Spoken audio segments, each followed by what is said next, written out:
Nurse doctor হয়ে কি লাভ? যদি নিজের মানুষের সেবা না দিতে পারেন তো চলুন আজকে আমার পরিবারের একজন প্রিয় মানুষ আমার আদরের ছোট বোনরে নার্সিং কেয়ার দেন আপনারা সবাই দেখবেন। হঠাৎ করে কইতাছে হ্যাঁ নাকি হিমোগ্লোবিন কমে আছে, দেখেন আপনারা আমাদের ডাক্তারের প্রেসক্রিপশনটা দেখি।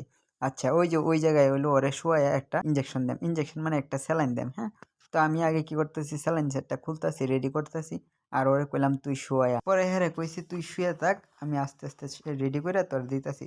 পরে হে আস্তে আস্তে করে শুয়ে পড়ছে, শুয়ে পড়লে আমি সবকিছু রেডি করে কি করছি, আরে স্যালাইনটা জুড়াই দিলাম। এটা হলো মাল্টোফার, মাল্টোফার এটা হলো আয়রন জাতীয়। এটা আমি জানি আবার কি একটা দেখতাছি মোবাইলে দেখা ওরা মানে ওরে স্যালাইনটা ফিটিং করে দিতেছি। পরে কি করলাম, স্যালাইনটা রেডি করলাম, রেডি করতে একটু ভাই পড়ে গেছে, দেখা যায় লাল রক্তের মতো। বুসরা আবার চিল্লাইতেছে রক্ত রক্ত হইয়া।